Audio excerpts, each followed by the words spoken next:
말투 하나만 바꿔도 인사평가가 달라진다. 그냥 직장인. 팀장님 보고 드릴 게 있습니다. 센스 있는 직장인. 팀장님, 지금 잠시 시간 괜찮으세요? 보고 드릴 게 있습니다. 볼수록 기분 좋은 사람으로 만들어주는 메이크업 말투 3단계 전략. 직장인 자기계발서 1위. 모든 관계는 말투에서 시작된다. 위즈덤 하우스 미디어 그룹. 다이어트를 위한 꿀팁! 동결건조 채소와 곡물, 단백질, 그리고 효소와 비타민, 미네랄로 만든 다이어트 전용 그린 스무디로 하루 한두 끼만 바꿔 드세요. 비타샵 그린 스무디 다이어트 1522-6648 1522-6648 혹은 비타샵을 검색해주세요. 엄마! 가글 했는데 입에서 뭐가 나왔어! 그거 올리덴탈 체크 가글이라 그런겨. 지금 쓰고 있는 가글 사용 후 확인해 보셨나요? 무색소, 무알콜, 무계면 활성제의 올리덴탈 체크 가글은 쉽게 나온 입안의 이물질을 눈으로 확인할 수 있습니다. 딴지마켓에서 판매 중입니다. 한글도 남보다 빨리 깨치고 참 똑똑했는데 갈수록 실력이 뒤처지는 것 같아 걱정이에요. 혹시 초등학교 교과서 본 적 있어요? 어려운 어휘가 너무 많아요. 학교에서는 어휘 개념을 하나하나 설명해 줄 시간이 정말 부족하잖아요. 그럼 어떡하죠? 내 아이의 어휘만큼은 내가 책임져야죠. 어휘 공부의 정성. 초등어휘 3천, 초등어휘 5천. 검색창에 초등어휘 3천을 쳐보세요.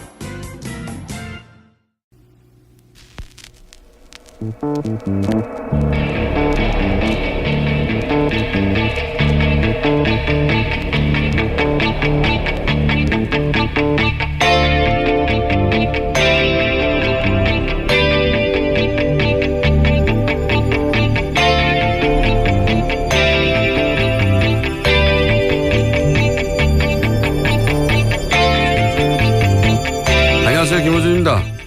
살충제 계란에 대해 식약처는 성인이 매일 몇십 개 단위로 먹어도 문제 없을 정도의 독성이라고 발표했습니다. 이 살충제 계란 사태가 공장형 밀집 사육의 결과인지라 최근 흙 목욕으로 진드기를 닭이 알아서 해결하는 방사로 키운 닭의 주목을 받았죠. 그런데 운동장에 재래닭을 자유롭게 방사시켜 키운 생협의 유정란에서 1979년 이래로 판매가 금지된 DDT 성분이 기준치 이하이긴 하지만 검출됐습니다. 이미 시중에서 구할 수도 없는 DDT이기 때문에 과수원으로 사용됐었다는 토지에서 과거 사용된 DDT가 남아 있었던 걸로 추정됩니다. 서울대 보건대학원 최경호 교수팀의 논문에 따르면 최근 산모 82명 중 81명의 모유에서 기준치 이하이긴 하지만 DDT 성분이 검출됐다고 하죠. 과거 과수원이나 집에서 마구 쓰였던 DDT는 반감기가 최대 24년이라 인체에 잔류하고 있었던 겁니다. 물론 식약처가 향후 독성물 관리를 엄격히 하고 그 결과를 주기적으로 투명하게 공개해서 그동안 상실한 신뢰 회복을 위해서 철저하게 노력해야 하는 건 당연한데, 그런데 그렇게만 하면 이런 화학물질이라는 먹거리 사태는 앞으로 다시 일어나지 않을 것인가. 인간의 생산성을 높이기 위해 자연을 조작하고 화학물질을 투입하는 한 이런 일은 계속 벌어지지 않을까. 소비에 관한 패러다임 자체를 다시 생각할 때가 된 게 아닐까. 인간, 동물, 환경에 최대한 해를 끼치지 않는 소비를 이번 기회에 어릴 때부터 학교에서부터 가르쳐야 하는 게 아닐까. 김원준 생각이었습니다.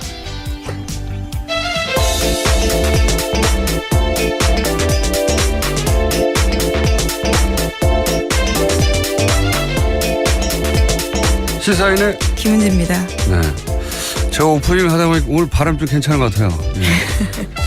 제가 발세남인데 바람이 새는 남자인데 오프닝을 딱 해보면 괜찮다, 오늘은 좀 덜 세겠구나.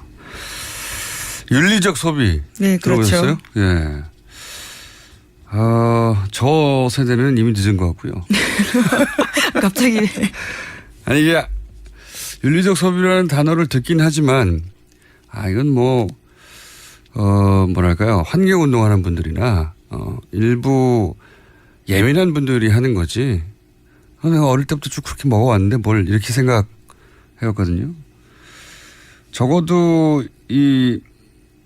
지금 어린 세대는 학교에서부터 배워야 되지 않을까 싶어요. 이런 거. 근데 달걀뿐만 아니라 돼지고기, 소고기 모두 다 이 공장식 육식에 대해서 굉장히 도축 이런 거에 대해서 요새 문제제기 많이 되고 있거든요. 그러니까요. 이번에 이번에 굉장히 좋은 기회가 될 것 같습니다. 이번에 문제가 된 사실 이거 유럽에서도 마찬가지거든요. 예. 왜냐하면 대량으로 생산해서 달걀을 계란을 싸게 먹으려고 하다 보니까 닭이 대략 A4지 한 장 크기 KG에서 그것도 한 층이 아니라 막 12층짜리 밀집 사육을 하니까 거기 한 마리만 문제가 생겨도 다 퍼지는 거 아니겠어요? 예. 네, 취재 때문에 직접 가본 적이 있는데요. 또 이게 불이 24시간 켜져 있거든요. 굉장히 사실 끔찍한 환경이긴 합니다. 그러니까요. 그래서 어쩔 수 없어서 이제 왜냐하면 흙에서 키우면 닭이 흙을 뒤집어서 진드기를 알아서 털어낸다고 하는데 그 진드기를 잡기 위해서 살충제를 썼다는 건데 만약에 이걸 이제 윤리적 소비라는 관점에서 보면 설비를 이렇게 12단까지 하면 안 되는 거란 말이죠. 예. 케이지 넓이도 좀 넓히고 동물 관점에서 보면 그 불빛도 그렇게 24시간 키우면 안 되는 거고 그 관점에서 그런 걸 강제하는 법안이 있어야지 그냥 알아서 하라 그러면 되겠어요? 많이 단을 올리면 올릴수록 가격이 떨어지는데. 예. 그 AI 같은 사태가 벌어지면 물론 지난 박근혜 정부가 뭐라나 이런 문제에 대단히 유난할 정도로 유별날 정도로 무능하긴 했어요. 그런데 이제 일본에서는 살처분을 한 80만 마리 했단 말이죠. 예. 그때 유럽에서 몇만 마리 수준에서 끝났는데 우리는 이런 식으로 키우니까 우리는 그때 3천만 마리를 살처분을 했어요. 네, 구제역 때도 마찬가지였고요. 살처분이 어마어마했습니다. 어쨌든 이렇게 동물을 생명체가 아니라 이렇게 알 낳는 기계 취급을 하면 이런 복수를 당하는 게 아니겠는가. 그렇죠. 역습당하고 있는 거죠. 일종의. 예, 그래서 윤리적 소비를 국가 단위에서 어릴 때부터 할 때가 됐다. 이런 생각을 하게 됩니다. 계속해서. 예. 자, 첫 번째 뉴스는요. 네, 국정원 관련된 소식 계속해서 전해드리고 있습니다. 오늘 아침도 한겨레 신문 발로 국정원 관련된 새로운 소식이 나왔는데요. 국정원이 소위 오프라인 심리전을 위해서 박승춘 전 국가보훈처장이 만든 단체에 돈을 냈다라는 보도입니다. 단체 이름은 국가발전미래교육협의회라는 곳인데요. 2010년 국정원이 약 1년 동안 이 단체에다가 한 지회당 5천만 원 안팎으로 지원했다라는 겁니다. 그런데 단체는 서울 사무소뿐만이 아니라 11개 지회가 있었다라고 하는데요. 자금 출처는 모두 국정원 특수활동비였다고 합니다. 이제 오프라인 댓글 부대죠, 이게. 예. 예비군 훈련, 한마디로 예비군 훈련 때 강사들을 국정원이 관리했다는 거잖아요. 네, 안보 강연이라는 핑계로요. 강사들이 예비군 훈련에 가서 김대중 노무현 당선은 북한의 정치적 도발이 성공한 사례였다. 광우병 촛불 시위는 종북 세력의 선동이었다. 이런 식의 발언을 하고 다닌 겁니다. 국정원 돈을 받으면서요. 이명박 박근혜 정권 때는 안보라는 단어를 사용하면 그거는 진보 진영의 정치인 혹은 진보 진영 자체가 종북이다. 종북이라는 단어도 그때 탄생한 거예요. 종북이라는 단어도 그때 만들어낸 거거든요. 그래서 진짜 안보는 아무 상관없는 예비군 훈련 받으러 들어가면 김대중 노무현이 종북이었고 북한이 시켜서 한 일이다. 이런 걸 안보 강연이라는 이름하에서 했었죠. 네, 주로 촛불 집회를 또 비난하는 내용들이 주였습니다. 진짜 안보하고는 아무 상관없는데 안보라는 단어를 갖다 붙인 거죠. 예. 그래서 목적은 진보 진영을 말살시키겠다는 거죠. 예.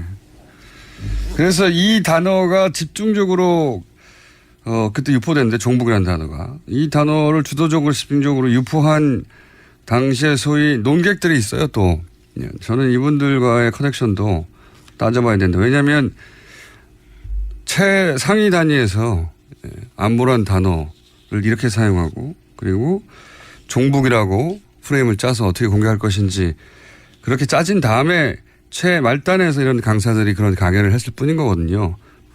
그런 계획 중에 소위 이제 보수 논객들이 이 단어를 주도적으로 적극적으로 유포한 사람들이 있어요. 몇몇이. 네, 강사 중에서 눈에 띄는 사람이 김성욱 씨라고요. 한국자유연합 대표입니다. 이 사람 같은 경우에는 아마 이름이 익숙하실 텐데 소위 알파팀이라고 해서 국정원 댓글부대 민간인 팀장이었던 사람이거든요. 이분보다 이력이 훨씬 겹칩니다. 유명한 분들도 있어요. 네. 이게 단순히 자기가 종북이라는 단어를 머릿속에 스스로 떠올린 게 아니라 이런 구체적인 로드맵 하에서 그런 역할에 주어졌고 그걸 수행한 사람들인 거죠. 네.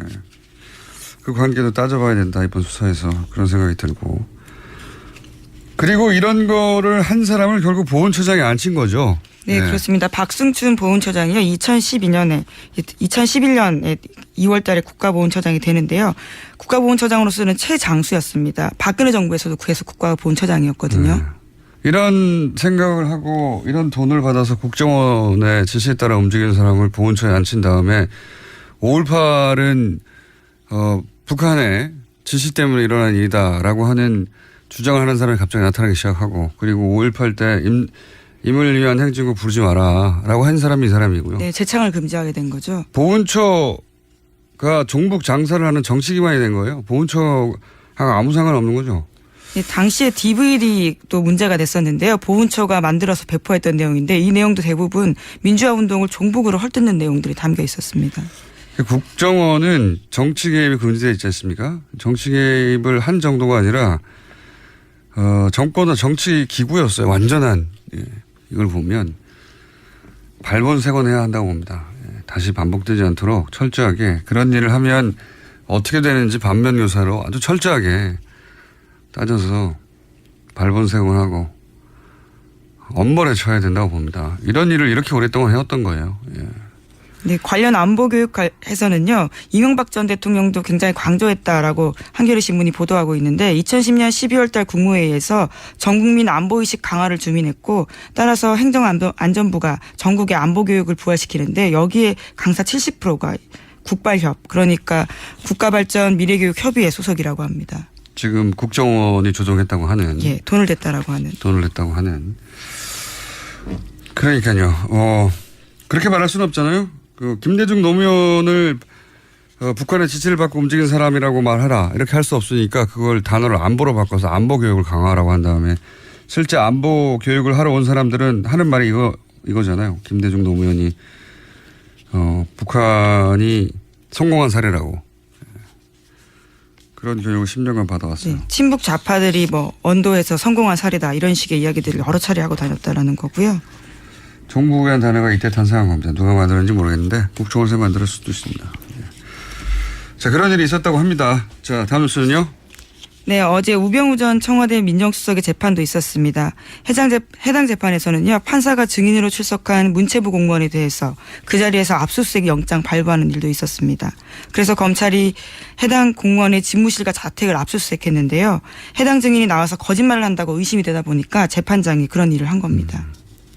이게 이제 뉴스가 된 이유는 이제 수사기관이 필요에 의해서 압수수색을 요청하는 거거든요. 통상. 이 경우는 재판부가 재판을 진행하다가 변호인 측 그러니까 우병우 측 증인이 명백히 거짓말을 하는 것처럼 보인단 말이죠. 그런 경우에도 반대신문 검찰의 반대신문을 통해서 그냥 그 거짓말을 따지도록 내버려 두는데 어제는 판사가 거짓말하는 게 분명한 것 같은데 해서 변호인 측 증인을 그 자리에서 압수수색하라고 직권으로 명령을 한 겁니다. 굉장히 이례적인. 예, 그렇죠. 일이고 우병우 전 민정수석 입장에서는 당황스러운 일이겠죠. 예, 그쪽 측에서 나온 증인이니까 아무것도 기억나지 않는다고 한 거거든요. 예. 이 판사님의 이름을 좀 기억해둬야 될 것 같고 또 이런 것도 있는 것 같아요. 소위 이제 우병우 전 민정수석을 포함하여 지금 이루어지고 있는 재판 에서 재판부를 무시하는 듯한 태도나 하여튼 행동이 되게 많았잖아요. 예. 네, 계속해서 증언을 거부하거나 기억나지 않는다라고 하면서 무성의한 태도로 일관한 증인들이 굉장히 아예 안 나온 많습니다. 사람들도 있고 삼성 같은 경우에는 때로 증언을 거부했었죠. 증언을 거부했죠. 전례가 없는 일인데 사법부의 어떤 위신이 땅에 떨어진 것도 있고요. 예, 화가 난 것도 있는 것 같아요. 어쨌든 이번 경우에는 이 판사님은 직권으로 할 수 없어서가 아니라 하지 않았던 일인데 그냥 관리적으로는 본인이 압수수색을 지시한 것이다. 네, 왜냐하면 그렇습니다. 휴대전화 교체한 사실을 그 자리에서 파악하고 그렇게 됐을 경우에 내용들이 다 사라지면 안 된다라는 판단 때문에 직권으로 압수수색 영장 발부했다는 겁니다. 수사기관의 마인드가 돼버렸어요. 그 순간. 예. 자, 그런 일이 있었습니다. 또 다음 뉴스는요. 네, 김기춘 전 비서실장이 지난 17일에 서울구치소에서 서울 동부구치소로 이감됐다라는 소식입니다. 동부구치소 같은 경우에는 2달 전에 새로 생긴 최신 교정시설인데 여기에는 최순실 씨도 수감돼 있습니다. 김 전 실장이 수용된 곳은 6.5제곱미터의 독거실이고요. 심장질환 탓에 가까운 병원에 있어야 된다라는 게 김 전 실장 쪽의 설명입니다. 그 전에 있던 곳은 뭐 기차 타고 5시간 가는 곳입니까? 예. 김기춘, 왜냐하면 이런 최신 교정시설로 이송대결, 이감대결 원하는 수감자도 굉장히 많아요. 예, 많은데 그 중에 이제 선택받은 거죠. 김기춘 전 비서실장이 아니었으면 이감 안 됐을 거라고 저는 봅니다. 그 최신 시설이고 냄새도 안 나고 쾌적하니까 다들 가고 싶어 하는데. 수용자 인권 문제는 중요한데 말씀처럼 모두에게 평등하냐라는 의문을 가지게 하게 되는 것 같습니다. 이거 이렇게 이감하는 게 어렵습니다. 사실은 본인이 신청한다고 해서. 김기춘 전 비서실장 이어서 됐을 거라고 저는 추정하는 바입니다. 네. 지금 각 부처의 장만 바뀐 거니까요. 아직은. 자, 다음 수는요. 네, 박근혜 정부가 4년 동안의 임기의 성과를 평가하는 박근혜 정부 정책 백서를 발간했습니다. 국정과제의 85%가 완료되었거나 정상 추진됐다라고 평가했는데요. 반면에 일본과의 위안부 합의에 대해서는 역사적으로 매우 중요한 의미다라는 자평하는 내용이 담겼다고 합니다. 반면에 세월호 참사 후에 안전관리 체계를 혁신했다 자평했지만요. 왜 구조가 늦어졌는지에 대한 언급은 없었다라고 합니다. 이러한 백서 제작에 들어간 예산은 5억 원인데요. 전국에 3,000부 배포됐습니다. 레어 아이템이네요. 3,000부밖에 없다고 하면. 예. 모든 정보는 백서를 발간해야죠. 예. 그리고 아마 중요한 사료가 될 거라고 봐요. 나중에. 탄핵을 당했는데도 불구하고 이렇게 정신을 못 차렸다 하는 사료로 널리 회자될 거라고 봅니다. 예. 좋은 내용이네요.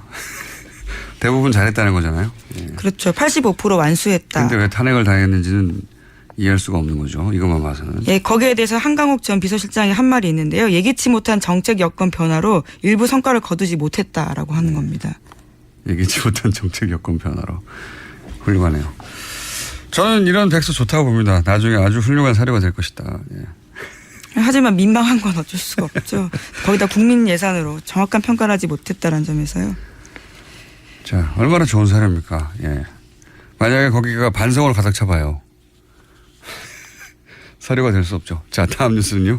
네, 이회창 전 한나라당 총재의 회고록이 오늘 나옵니다. 이 전 총재는 이 책에서 탄핵의 책임이 박근혜 전 대통령과 새누리당에 있다고 주장했습니다.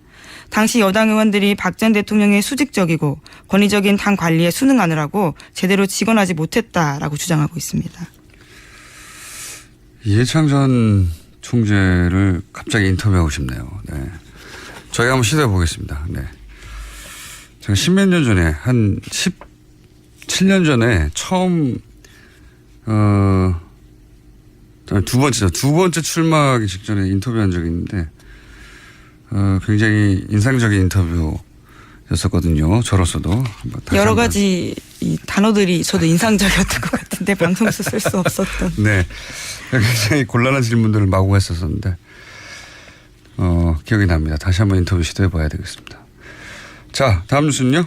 네, 어제 국민의당 제보조작 사건 첫 공판기일 열렸습니다. 이 자리에서 좀 새로운 이야기들이 나왔는데요. 김성호 전 의원과 김인원 전 국민의당 부단장은 모든 혐의를 부인했지만요. 다른 의혹이 불거졌다라는 겁니다. 채널A 보도입니다.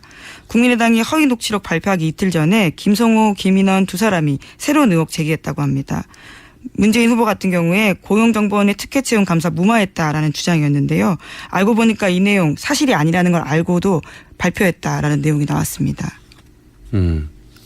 그러니까 서울대 게시판에 올라온 글이 사실이 아니라는 걸 알고도 발표를 했다는 거죠? 예, 내부적으로 수차례 보고받았다라고 하는데요. 이를 묵살했다라고 하는 게 검찰의 주장입니다. 사실이 아니라는 걸 내부적으로 담당자들이 얘기했는데 그런데도 불구하고 사실인 것이라고 발표를 했다. 예. 당시 국민의당이 이제 안철수 후보 지지율이 문재인 후보에 거의 육박을 했다가 유치원 발언과 뭐 대선 후보 토론에 거치면서 지지율이 급락을 해서 반전 모멘텀을 만들기 위해서 결사적이었죠. 그때 당시. 그러다 보니까 이 뉴스는 그러니까 당시 국민의당이 팩트체크가 덜 됐거나 아니면 사실이 아니라고 내부적으로도 얘기하는데도 그런 모멘텀을 만들기 위해서 물불을 가리지 않았다. 이런 뭐 내부 분위기를 엿볼 수 있는 추가 정황인 건데. 예. 이준서 최고 역시 이런 분위기 속에서 제보 조작을 사전에 인지하고도 계속 추진하지 않았을까 하는 데 대한 간접 정황 정도로 제시된 것 같네요. 예. 네, 검찰 쪽 주장인데요. 우선 당사자들은 부인하고 있습니다. 이 이야기는 재판이 진행되면서 더 구체적으로 나올 것 같으니까 여기까지 하고요. 다음 뉴스는요. 네, 도널드 트럼프 미 대통령이요. 오늘 오전 약 4,000명 병력을 추가로 파병하는 아프간 전쟁 대응 전략을 발표할 계획입니다. 미국 우선주의에 따라서 막대한 비용이 들어가는 아프간과 이라크에서 발을 빼야 한다고 주장했던 후보 시절 이야기를 뒤엎는 조치입니다. 트럼프 후보 시절에는 쓸데없이 밖에 나가서 돈 쓰면 안 된다고 그렇게 주장을 했었죠. 그러다가 소위 이제 미국의 개입주의를 주창했던 오바마하고는 다르게 그랬는데 이제 그렇게 안 되는 거죠. 이미 발이 깊숙이 들어갔던 사안들에 대해서 발을 빼려고 해도 마무리를 짓고 나와야 되니까요. 그래서 이제 태도를 바꿨다는 거고. 또 게다가 배너언이 퇴출되고 또 맥메스터가 더 입김이 강해졌다라는 분석도 나오고 있기 때문에요. 이와 관련해서 북핵 문제 해결에 있어서도 외교적 해법에 실패할 경우에 군사적 옵션 꺼내들 가능성이 있다라고 TV조선은 분석하고 있습니다. TV조선은 그렇게 분석하겠죠. 예. 북핵 문제가 외교적으로 잘 안 되면 군사적 옵션. 군사적 옵션이라는 게 지난주 내내 얘기했던 뭐 폭격을 한다든가 뭐 그런 거 아닙니까? 전쟁 나면 절대로 안 된다고 하는 그 얘기를 또 하는 거예요. 예. TV조선은 전쟁이 났으면 좋겠나 봐요. 예, TV조선은 어쨌든 지금 상황에서는 북핵 문제가 또 외교적으로 잘 안 되면 군사적이라는 게 뭡니까? 전쟁하자는 거지. 전쟁은 확률이 높다라고 분석을. 우리 보수는 전쟁을 원하나 봐요. 예, 실제로 과거에 우리 보수는 전쟁 나면 가장 먼저 도망갔었습니다. 여기까지 하겠습니다. 시사인의 김은지였습니다. 감사합니다.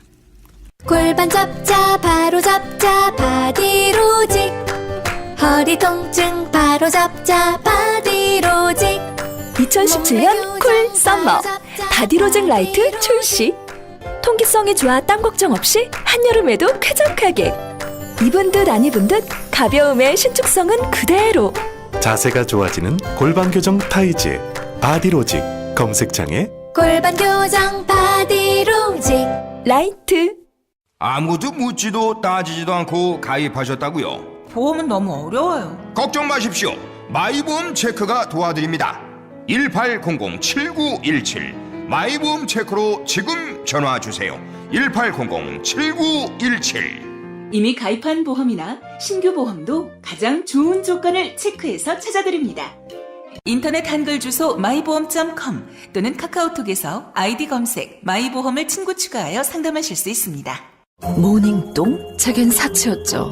내가 토끼인지 토끼똥이 나인지. 내가 변을 본 것인지 변을 당한 것인지 나는 바나나이고 싶다. 간혹 구렁이이고도 싶다.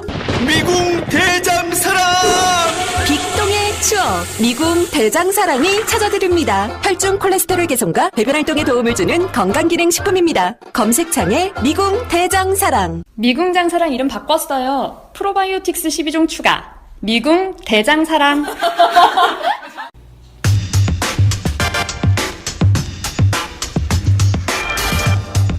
탈원전, 살충제 계란, MBC, KBS 사태 최근 이슈들이 많습니다. 해서 더불어민주당 정책위 수석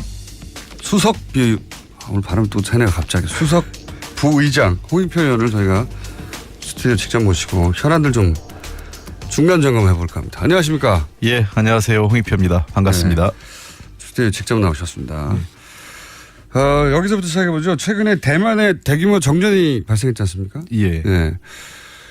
정전이 발생하자 우리 보수 언론, 조선일보, 동아일보 모두 일시에 이거 탈원전 때문에 대만에서 탈원전 정책을 추구하다가 결국 대규모 정전, 블랙아웃이 발생했다. 그러니까 우리도 탈원전 이거 이러다가는 블랙아웃 나오는 거 아니냐. 그리고 뭐 요금도 크게 올라갈 것이다. 이렇게 대서특필을 했어요. 네.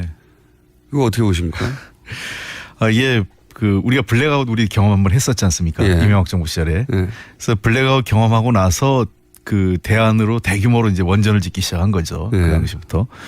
근데 지금 대만의 사태하고 이번 그 블랙아웃이 원전 정책 탓이다. 이건 전혀 관련이 없습니다. 그렇습니까? 예. 그러니까 대만에서 이번에 그 사고가 난 것은 그 LNG, 그러니까 액화 천연가스 발전소거든요. 다탄 발전소라고. 여기서 그 직원이 실수로 연료 공급을 한 2분간 안 해가지고 이게 중단된 거예요. 근데 이 발전소가 대만 전체 그 전기 공급량의 12%를 차지합니다. 10분의 1 이상. 예. 그러니까 이게 중단되니까 이 순간적으로 예비 발전을 돌려서 될 수 있는 상황이 아닌 거죠. 돌발 상황이었기 때문에. 예를 들면 이 수력 같은 경우는 발전 즉시 전력이 나오지만 원자력을 포함해서 가스 발전소나 석탄 발전소 모두 다 최소한 2시간 정도 시간이 불을 떼워야 되니까요. 떼워야 되니까요. 네. 그래서 2시간 이상 필요하니까 이거는 셧다운돼서 이번에 그 정상화되기까지 다른 예비 그 설비 가동 예비를 돌리는데 한 4시간 이상 정상화까지 시간이 걸린 거거든요. 그래서 이번 문제는 전혀 원자력 문제와 관련이 없는 직원의 단순 실수였다. 실수에서 기초한 거고 또 구조적으로 우리가 다릅니다. 말씀드린 것처럼 대만의 전력 공급 규모가 42기가와트인데요. 우리는 그 113기가와트 그 전력 공급 그 설비량 그 설비 기준으로 규모가요. 그 기준으로 했기 때문에 우리 이 말씀드린 대로 10% 이상이 이 사고가 나면 문제가 되지만 우리는 한 개 단일 발전소가 대개 2%를 넘지 않습니다. 한 개가? 예. 그러니까 그 가스 발전소 규모가요. 그래서 이 원자력은 그보다 조금 더 규모가 크지만은 그래서 이런 발전소 한 개가 사고가 난다고 해서 블랙아웃이 일어날 확률은 거의 없습니다. 우리나라에서는 케이스가 완전히 다르다. 그러니까 말씀의 이유는 대만도 탈원전 정책 때문에 이런 일이 벌어진 게 아니고 실수고. 그리고 우리나라가 똑같은 실수를 하더라도 우리나라에서는 한 개 단위의 발전소가 그 정도 커버를 하고 있지 않기 때문에. 그렇습니다. 그러니까 예를 들면 가스 발전소는 2% 정도고 그다음에 그 원자력 발전소는 한 5% 이상 7, 8% 이렇게 되거든요.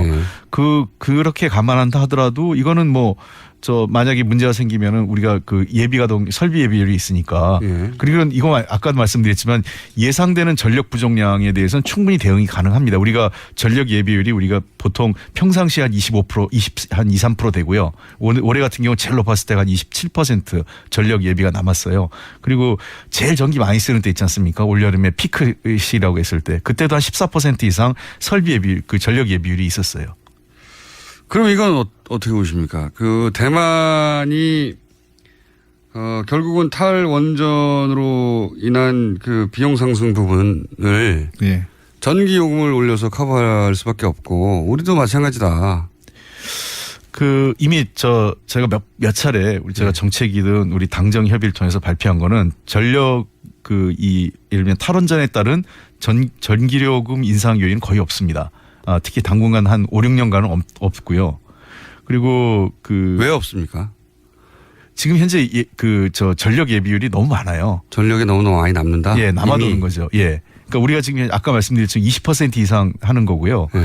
그 다음에 그 두 번째는 우리 전기요금이 싼 거는 미래 부담을 안 하고 있는 겁니다. 솔직한 얘기를 해요. 미래 부담을 안 한다는 건 어떤 예. 지금 이제 유럽 같은 경우에는 전기요금 구성이 딱 나오는데 한 30% 정도, 그러니까 대략 한 3분의 1씩 나눠지는데요. 3분의 1이 발전 비용, 즉 연료비죠. 그러니까 뭐 그 석유나 석탄 비용이 들어가는 거고요. 직접 생산하는 데 들어가는 그렇습니다. 비용은? 3분의 1이 네트워크 비용이라고 해서 송배전만 관련된 개통망 관리 비용이 있습니다. 전선도 세워야 되고 하니까. 이게 이제 3분의 1, 3분의 1씩 들어가고 한 3분의 1 정도, 그러니까 3 4% 정도가 또 뭐에 들어가냐면 이 정책 지원 비용이라는 게 있어요. 이게 미래 에너지를 부담하고 탈원 그 원전 문제를 셧다운 하려면 나중에 원전 비용 들어가지 않습니까? 그 비용이 3분의 1을 부담을 하고 있는 거예요. 예를 들면 태양광을 개발한다든가 이런 데 3분의 1 정도는 투자하는 겁니까? 그렇습니다. 그런 걸 하기 위해서 미리 이 전기요금에 포함시킨 거죠. 사회적 합의가 있는 거죠. 그래서 석탄, 화석연료는 언젠가 고갈될 테니까. 예. 그런 비용을 미리 집어넣는다. 더 이상 이 화석 에너지 우리가 온실가스 줄여야 되지 않습니까? 국제 고갈도 될 테니까요. 고갈도 되고 그다음에 국제 기준에 따라서 온실가스 줄여야 되고 그다음에 원전 해체나 지금 그 중저준이 있지 않습니까? 저 경주에 방사물 폐기장 있지 않습니까? 그게 보통 중저준이라는 게 뭐냐면 장갑이나 간단한 작업하고는 옷 같은 거 이런 것들을 이제 폐기물 하는 건데 그게 한 300년 걸려요. 피해가 없을 정상 수치로 방사능이 떨어지는 게. 그러니까 그 원전에서 작업할 때 입었던 옷, 그리고 장갑 이런 거를 하는데도 300년인데 그런 거를 처리하는데도 300년이 걸린다. 근데 이제 지금 고준위 폐기물 만들자고 하지 않습니까? 방패장을요. 이 고준위 폐기장이란 건 핵 원료 이런 거예요. 지금요. 지금 현재 우리가 전부 다 발전소 내에 쌓아놓고 있는데 이게 정상 수치로 돌아오는 거. 그러니까 인체에 유해하지 않은 환경이 되는데 얼마 걸리는지 아세요? 100만 년인가 200만 년인가 그 정도 되는 10만 년 걸립니다. 100만 년보다는 적네요. 그러니까 인간의 건축물이 10만 년을 버틸 수 있는 게 있냐는 거예요. 그러니까 없죠. 이런 비용들에 대해서 또 앞으로 우리가 지불해야 될 것을 우리는 지불하지 않고 있고 유럽 국가, OECD 국가의 대부분은 이미 그걸 전기를 포함시키고 있는 거기 때문에 그래서 우리나라 전기요금이 싼 건 맞지만 우리는 그래서 원전에 대한 아무런 대책이 없는 거죠. 싼 건 맞는데 그런 비용을 포함하지 않았기 때문에 다른 OECD 국가보다 싼 것이고 그런 걸 포함하면 훨씬 더 비싸질 것이다. 우리나라 전기요금이 결코 싸지 않습니다. 그러니까 탈원전과 무관하게 실제로 미래를 위해서 저축해야 될 다른 돈들을 안 하고 있기 때문에 싸진 거라는 그런 겁니다. 그래요? 처음 듣는 이야기인데. 이건 국회에서 국감장에서 매번 했던 얘기인데 전달이 안 된 것 같습니다. 그거는 의원님 잘못이고요. 아니 이제 미래 비용을 포함하면 훨씬 더 원전의 비용이 많이 들어간다는 얘기는 많이 들었는데 그렇습니다. 그게 전기 요금에 포함되는 게 맞는데 안 되고 있었다는 얘기는 제가 처음. 우리는 전혀 지금 원자력 에너지가 싸다고 얘기하는 거는 거기 세금도 지금 우리가 혜택을 주고 있죠. 그다음에 전혀 미래 비용 부담하지 않고 있으니까 이미 미국 같은 경우도 미국이나 영국 모든 통계에서 한 2020년 이후가 되면 원자력보다는 태양력이나 풍력이 훨씬 더 저렴하다 이렇게 나오고 있어요. 그런 보고는 제가 들었는데 여기서 궁금해지는 건 이제 반론들도 있지 않습니까? 물론 반론들도 있는데 보수론 제가 이해가 잘 안 되는 거는 원자력 학계에서는 본인들의 전공이고 본인들이 그것으로 학위도 땄고 했기 때문에 계속해서 원전이 안전하다고 하고 생산성이 높다고 주장할 수 있다고 봐요. 보수 언론은 왜 이 탈원전 정책을 반대하는 걸까요? 우선 왜 그런 겁니까? 여러 가지 이유가 있는데 여러 가지 이유를 다 말해주세요. 우리 원전업 공공기관 있지 않습니까? 한국 수력 원자력 있고 한수원이 있고 또 원자력 문화재단 등이 있는데 한 4개 정도 관련된 기관이 있어요. 여기서 나가는 홍보비가 연간 한 200억이 넘습니다. 광고. 광고 홍보비가요. 그러니까 순수하게 언론에만 들어가는 것만 해도 50억이 넘어요. 50억 정도의 광고료. 그러니까 또 기타 무슨 여러 가지 방식을 통해서 쓰고 있는데 원자력을 왜 광고를 하는지 모르겠어요. 그러니까 이제 원자력 광고의 이유는 2가지죠. 원전이 안전하다. 그런 광고 가끔씩 있죠. 원전이 안전하다는 걸 이데올로기를 사실 그동안 전파해온 겁니다. 그래서 원전이 깨끗하고 안전한 거다라는 걸 굉장히 우리 사람들 속은 머릿속에 심어놓은 거죠. 원자력 우리나라 발전소가 무슨 시장 경쟁을 하는 시장이 있는 것도 아니고 원자력이 무슨 소비재도 아니지 않습니까? 그렇게 생각해 보면 이상하네요. 그러니까 원자력이 경쟁 제품과 다투는 게 아닌데 광고를 할까? 그리고 우리 소비자가 직접 구매하는 것도 아니지 않습니까? 그러네요. 광고할 필요가 없네요, 사실. 광고할 필요가 없는 건데 광고비가 그렇게 과다하게 책정된 게 그리고 제일 많이 받은 게 우리 보수 일간지들이 제일 많이 광고비를 혜택을 보고 있어요.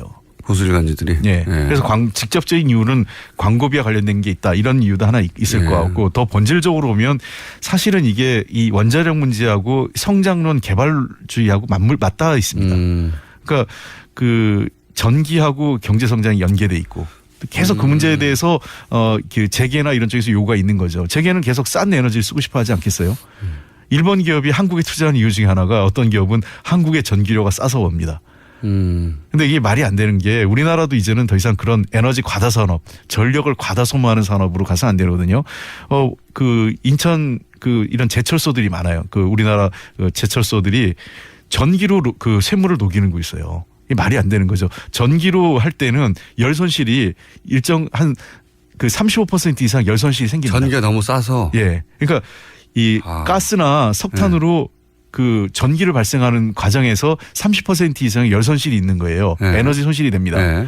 그럼에도 불구하고 전기요금이 너무 산업용 전기요금이 싸다 보니까 그 제철소들이 전기로 그러니까 전기로 쇠물을 녹이는 거죠. 열역하게 역행할 정도로 전기료가 싸군요. 그런 거죠.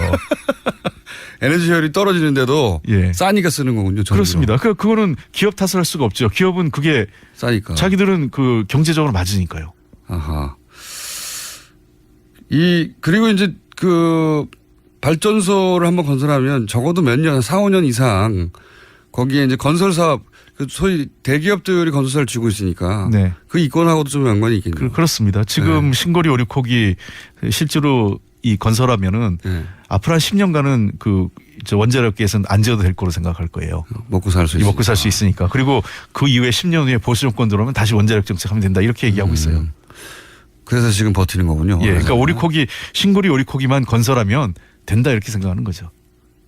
왜냐하면 그 사이에 10년 지나가니까. 10년 지나가니까요. 예.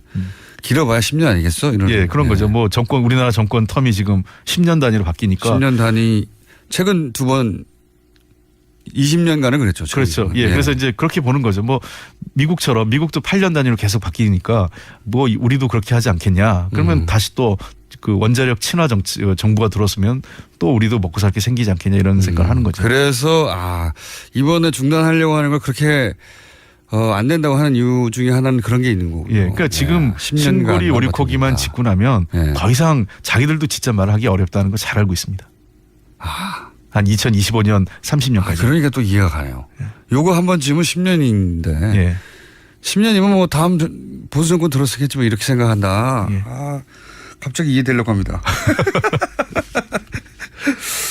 그래서 보수 언론이 그리고 또 이런 것도 있겠죠. 이제 현 정부가 문재인 정부가 탈원전을 주장하니까 그 정책에 일단 반대해 놓고 보는 것도 있어요. 모든 정책에 다 반대하고 있잖아요. 지금 그런 거죠. 예를 들면 뭐 야당들도 사실은 원자력 비중을 낮추겠다고 다 대선 때 공약을 했어요. 근데 지금 와서는 다들 지금 뭐 대선 공약은 다 잊어버리고 원자력 정책이 너무 빠르다. 뭐 너무 성급하다, 졸속이다 이런 얘기하는데 제가 보기에는 그 우리나라 원자력 정책은 탈원전 정책을 하는 다른 나라에 비해서 매우 천천히 가는 거예요. 그러니까 실제로 이 새로 짓지 않고 기존의 원자력이 수명이 닿으면 셧다운 하겠다는 거기 때문에 원자력 60년간 하겠다는 거 60년간 가요. 앞으로. 그래서 2079년까지 갑니다. 그러니까 앞으로 60년간 하겠다는데 지금 이렇게 난리가 났어요. 그러니까 절대로 그 대만 같은 경우 굉장히 빠른 속도로 급격하게 탈원전을 한 나라거든요. 그러니까 우리하고는 경우가 좀 다른 거죠. 그래서 우리는 급격한 전기요금 상승이 없다는 게 지금 원자력을 다 셧다운하는 것도 문 닫는 것도 아닌데 맞습니다. 계속 그러니까 전력 예비율이 남아 도는 거예요. 그리고 문 닫을 발전소들은 문 닫게 하겠다는 거죠. 그냥 수명이 다 되면요. 탈원전이라고 하기에도 굉장히 소극적인 탈원전이에요. 지금 잘 돌아가고 있는 걸 문 닫겠다는 게 아니라 어차피 수명이 다 하면 그 수명을 연장하지 않겠다는 거 아닙니까? 그렇습니다. 그러니까 신고리 오리콕이가 만약 건설되면요. 2082년까지 갑니다. 그러니까 신고리 오리콕이 수명이 그때까지 가니까. 그러니까 우리나라는 완전한 원전이 없는 나라가 되려면 2082년이 되는 거죠. 알겠습니다. 원전에 대해서는 어느 정도 이해했고 저희가 이 탈원전 관련해서는 반론권을 보장한다고 여러 차례 얘기했는데 잘 안 나오시더라고요. 저희 방송에는. 원전을 주장하시는 분들이 저희 방송 싫어하시는 것 같아요. 자, 그건 그렇고요. 자, 살충제 해란 문제. 일단 집권 여당의 탈원전에 가는 시각은 이해했습니다. 살충제는요. 살충제 해란은 누구 책임이고 어떻게 해결해야 되며 지금 문제가 뭡니까? 뭐 그 누구 책임이라기 이전에 이 문제는 그 굉장히 우리 농업의 구조적인 문제라고 생각을 합니다. 이게 왜 농피아 얘기가 나오는 거죠? 그 지금 핵섭이라고 이제 이 친환경 인증을 해주는 인증. 그 인증 마크가 있는데 왓썹처럼 들려요. 핵섭. 그래서 그거를 해주는 게 주로 이제 그 저 농림부에서 그 퇴직한 관료들이 그런 쪽으로 와서 인증 사업을 하면서 그것을 계속 인증기관을 만들고 인증기관을 통해서 그런 그 수익 사업을 하고 있었기 때문에 관료 출신들이 그런 기관에 가서 인증 사업을 하니까 그 후배들이 결국은 그 커넥션이 만들어져서 계속 그렇게 할 수밖에 그래서 없다. 이제 논피아라는 얘기가 나온 건데요. 그러니까 묵인하는 거죠. 그러니까 그런 어떤 인증기관 설립 허가를 쉽게 내주고 또 인증기관이 하는 거에 대해서 엄격하게 규제하지 않고 그러면서 그런 짬짬이 구조가 만들어지는 게 있고 두 번째는 우리가 이 농업의 문제에 대해서 이 시각을 바꿔야 될 때가 있어요. 이게 뭐냐면 박정희 정부 시절부터 만들어진 건데 기억하실지 모르겠지만 개발 독재, 저임금 그 노동자를 양산하기 위해서는 가장 중요한 게 먹고 사는 식료품 가격을 낮춰야 되지 않습니까? 그러니까 쌀값을 그때부터 굉장히 제한하기 시작했거든요. 쌀값이나 농산물 가격. 그래서 우리 국민들한테는 농산물은 매우 저렴하고 싸게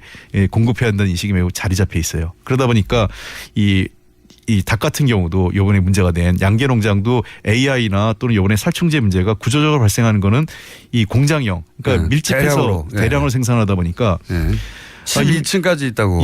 그건 뭐 다른 빽빽하게 나라에서는 도저히 나오지 않는 층수라고 하더라고요. 움직일 수 없는 닭이 그 안에 그 닭장 안에서요. 잘 아시는 것처럼 미국에서도 이게 문제가 꽤 오래된 문제가 됐습니다. 10몇 년 전에. 그래서 KFC 아시잖아요. 그 켄터키 프라이 치킨 못 쓰잖아요, 지금요.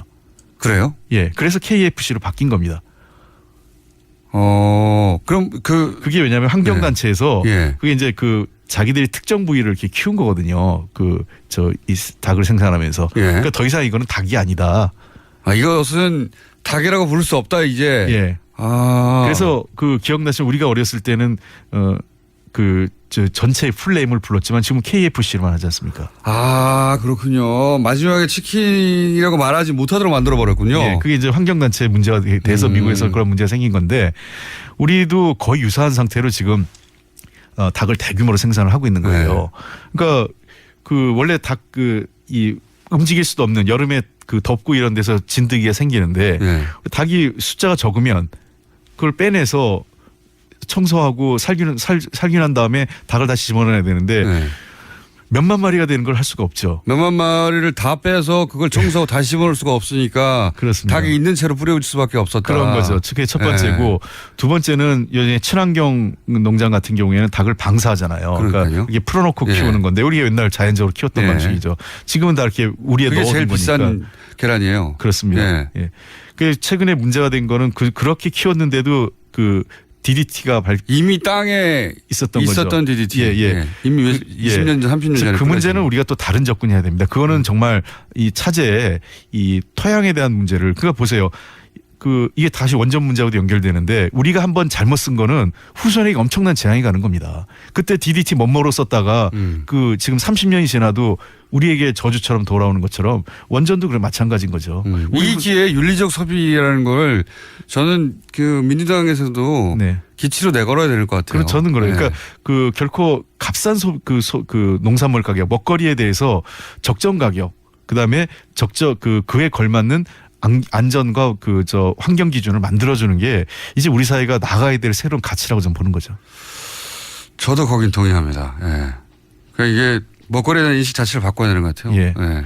조금 더 비싸더라도 이게 제대로 자란 닭에서 나온 달걀인지. 그렇습니다. 그렇게 바꿔야 된다. 그래서 저는 유럽 선진국일수록 사실은 농업이 사양산업이 아니라 바이오테크놀로지, 그러니까 이런 어떤 이 기술하고 결합해서 새로운 기술 혁신을 하고 있거든요. 그래서 농업 문제라는 거는 우리가 봐야 될 게 하나는 국민들에게 기본권이죠. 먹고 사는 문제니까요. 그다음에 이게 식량 주권과 관련된 문제이기 때문에 우리가 그런 차원에서 봐야 되고 두 번째는 국민 안전 문제에서 봐야 된다는 거죠. 고기를 좋아하는 저는 참 이렇게 해서 고기값이 올라가도 할 수 없죠. 자, 살충제 계란이 이제 굉장히 충격적이거든요, 사실. 근데 이제 오래전부터 그랬다는 것이고, 근데 이게 그렇습니다. 계란만 그럴 것이냐는 이야기들이 있어요, 또. 그렇죠. 지금 걱정스러운 건 토양이 그 상태라면 닭이 흙을 먹어서 DDT가 나올 정도면 밭작물이나 농작물은 이거 어떻게 봐야 되느냐는 문제죠. 그래서 정말 차제의 우리가 그 먹거리의 안전에 대한 문제를 심각하게 봐야 됩니다. 근데 농산물이 그렇게 대량 생산되는 건 맞는데 우리나라에서 그렇다고 유럽보다 농산물이 싸지 않아요. 이건 유통의 문제인 것 같기도 해요. 그렇습니다. 네. 예. 그러니까 이거는 농민들은 굉장히 저렴하게 생산하기 위해서 그렇게 할 수밖에 없는데 중간 유통 과정에서 우리가 유럽보다 제가 아는 기준으로 유럽보다 농산물이 더 비싸게 많거든요. 예. 그러면 누군가 이 부당하게 많은 이득을 취한다고 하는 거니까 그렇습니다. 그 문제를 고쳐 나가려면 유통 문제도 농산물 유통 문제 봉바전이잖아요. 예. 그 농협이 그런 거 좀 잘하라고 만들었는데 굉장히 엉뚱한 금융사업만 자꾸 하려다가 농협이요? 예. 이명박 전 대통령 얘기하시려는 거예요? 그런 거죠. 저 본연의 업무가 이 농협의 본연의 업무는 그게 아니지 않습니까? 그 주제는 저도 굉장히 관심이 많은 사안인데 그건 다음 시간에 한번 따로 모셔가지고 이 모든 길은 그 MB로 가네. 이 MBC KBS 문제는 어떻게 합니까? 지금 3분밖에 안 남았는데 이 조근조근 설명을 잘 하시니까 제가 쏙쏙 귀에 들어와 있는 중인데 이 MBC KBS 문제는 과거 정권은 사실 정권에서 사장을 찍어서 바꿔버렸잖아요. 불법적으로. 그렇습니다. 그러고 나서 소송이 걸리면 나중에 이기더라도 어떡합니까? 벌써 4-5년 지나버렸는데. 근데 이번에는 그렇게 못하지 않습니까? 예. 어떻게 해결합니까? 좀 답답합니다. 그러니까 우리가 법으로서는 임기가 보장돼 있기 때문에 공영방송에. 근데 툭하면 이제 우리가 그 공영방송 장악하려고 그런다. 그래서 제가 한번 우리 정책회의 할 때 뭐라고 그랬냐면 아니 국민들 앞에 해당 방송사 로고도 못 들고 가는 방송 장악해서 정부 여당에 무슨 도움이 되겠냐 그랬어요. 차라리 김어준의 뉴스공장을 장악하면 도움이 될 것 같은데. 장악이 안 됩니다. 근데. 예. 그래서 제가 공영방송 보고 얘기한 거는 정권이 장악하고 싶은 탐나는 방송부터 먼저 만들어 달라 그랬어요. 그러니까 국민의 신뢰나 공정성 회복이 우선인데 최근에 MBC나 KBS 자체 내에서 지금 내부적으로 구성원들이 더 이상 견딜 수가 없어서. 그러니까 시체말로 창피해서 못 살겠다예요. 그분들이. 우리도 그동안은 정말 참고 또 권력이 뒷받침하니까 우리가 숨죽인 채 살았지만 물론 그 안에서 투쟁은 계속 간헐적으로 있었어요. 그분들이요.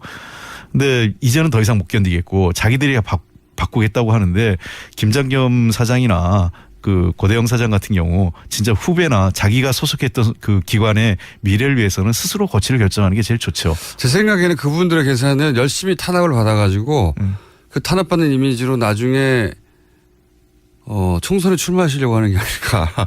그래서 저도 그게 걱정입니다. 그래서 언론 탄압 이미지 받고 무슨 비례대표 받거나 정권으로부터 탄압받았던 그 경력을 쌓으려고 하시는 게 아닌가 일부러.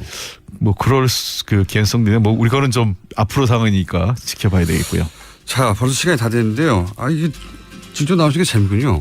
그리고 오늘 하다가만 농협과 이명박 전 대통령의 관계에 대한 얘기도 해야 될 것 같습니다. 그거는 다음에 한번 사자방 관련돼서 한번 했으면 좋겠습니다. 자원 비리도 있고.